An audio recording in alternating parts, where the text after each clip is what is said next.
ഇനി ഡിജിറ്റൽ സാങ്കേതിക സർവകലാശാലകളിലെ VC നിയമനത്തിനുള്ള search കമ്മിറ്റിയുടെ ചെയർപേഴ്സണായി സുപ്രീംകോടതി മുൻ ജഡ്ജി ജസ്റ്റിസ് സുധാംശു ധൂലിയെ നിയമിച്ചു. ചാൻസലറും സംസ്ഥാന സർക്കാരും നൽകിയ പട്ടികയിൽ നിന്ന് സെർച്ച് കമ്മിറ്റിയെ ചെയർപേഴ്സൺ തന്നെ തെരഞ്ഞെടുക്കണം എന്നാണ് സുപ്രീംകോടതി നിർദ്ദേശം.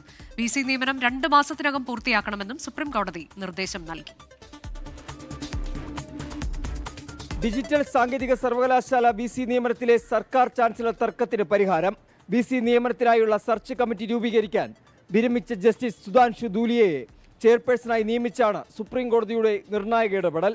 സംസ്ഥാനവും ചാൻസലറും നൽകിയ പട്ടികയിൽ നിന്ന് 2 പേരെ വീതം തെരഞ്ഞെടുത്ത ചെയർപേഴ്സൺ സെർച്ച് കമ്മിറ്റി 2 ആഴ്ചയ്ക്കുള്ളിൽ രൂപീകരിക്കണം. 2 സർവകലാശാലകളിലും VC നിയമനം 2 മാസത്തിനുള്ളിൽ പൂർത്തിയാക്കണം. ഇരു സർവകലാശാലകളിലെയും VC നിയമനത്തിന് ഒറ്റ സെർച്ച് കമ്മിറ്റിയോ വെവ്വേറെ സെർച്ച് കമ്മിറ്റിയോ ആകാം. 1 മാസത്തിനുള്ളിൽ നടപടികളുടെ പുരോഗതി കോടതിയെ അറിയിക്കണം. സെർച്ച് കമ്മിറ്റി 3 പേരുടെ പാനൽ മുഖ്യമന്ത്രിക്ക് നൽകണം. മുഖ്യമന്ത്രി പരിഗണനാക്രമം നിശ്ചയിച്ച ഈ പാനൽ ഗവർണർക്ക് നൽകണമെന്നും ജസ്റ്റിസ് JB പർദിവാലയുടെ ബെഞ്ച് ഉത്തരവിലൂടെ വ്യക്തമാക്കി. ഇക്കാര്യത്തിൽ സഹകരിച്ച് മുൻപോട്ട് പോകാൻ കൈകൂപ്പി അഭ്യർത്ഥിക്കുന്നുവെന്ന് ജസ്റ്റിസ് പർദിവാല പറഞ്ഞു.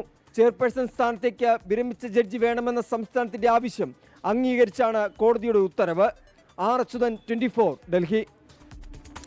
ലോകത്തെവിടെയായാലും ഏത് സമയത്തും 24 വാർത്തകളും ഓഗ്മെന്റഡ് റിയാലിറ്റി പാക്കേജുകളും എക്സ്പ്ലെയിനറുകളും വിശദമായി കാണാൻ ഞങ്ങളുടെ YouTube ചാനൽ നിങ്ങൾക്ക് സബ്സ്ക്രൈബ് ചെയ്യാം.